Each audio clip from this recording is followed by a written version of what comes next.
आइला देखिला तो हमेशा एकदम उदास बैठल हालू, का बात है? अरे हम का बताई, हमर त किस्मतिये न फूट गईल। जान तारा जेकर सैया ना रहेले उ का करेली, सुन सुनावा। सैया हमारो रहेले कलकत्तावा,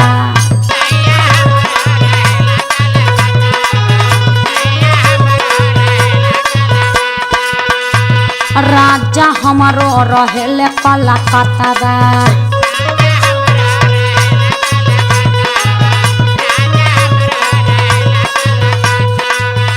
राजा हमारो रहेले कलकत्तावा, सैया हमारो रहेले कलकत्तावा। हमके न नीक लागे घरे नून भातावा, हमके न नीक लागे घरे नून भातावा, राजा हमारो रहेले कलकत्तावा।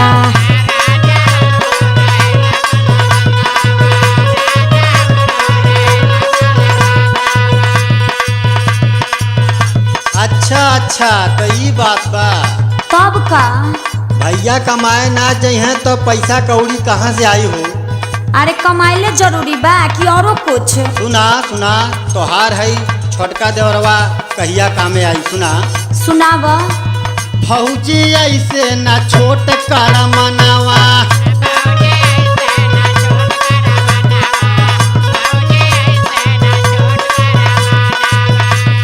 फौजी ऐसे ना छोट कर मनावा, पजरे बदेवरा जुड़ाला नया नवा, पजरे बदेवरा जुड़ाला नया नवा, फौजी ऐसे ना छोट कर मनावा।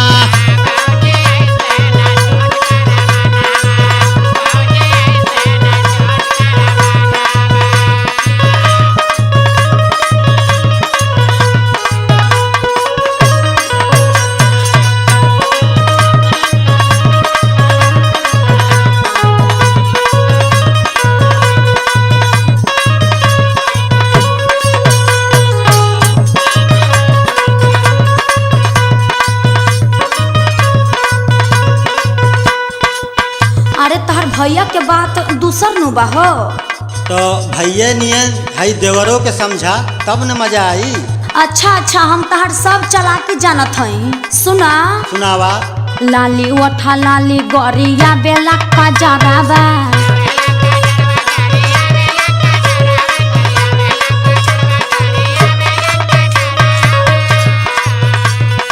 तेला ओ रहनमा मोरा तोरा हो सिंगारावा,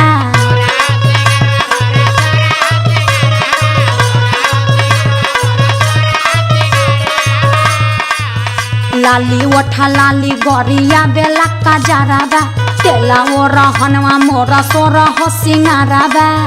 खाजाई कवनो मलत रही हो हाथाबा, खाजाई कवनो मलत रही हो हाथाबा, राजा हमारो रहेले कलकत्तावा।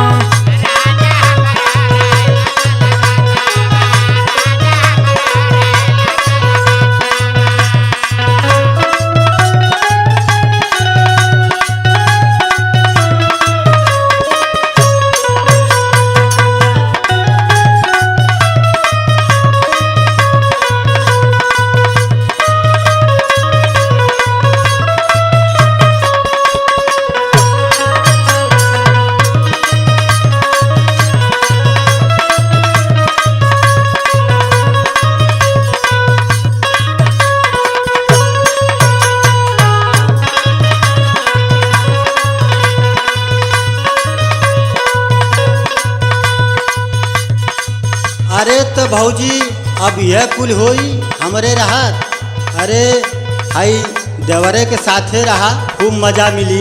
अच्छा तो तहार भैया कहाँ जाई है? अरे तो वो बाद में नहीं है हो, सुना। सुनाव। जवन तू कहबू तवन तोहके मिली,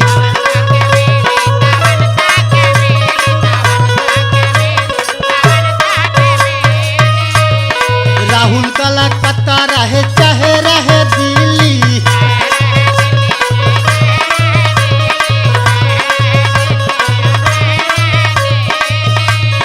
जवन तू कहबू तवन तोहके मिली, राहुल कलकत्ता रहे चाहे रहे दिल्ली।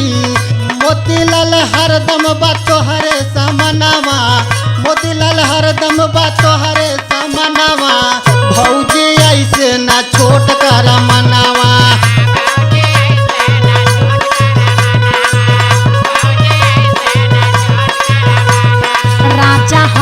रहे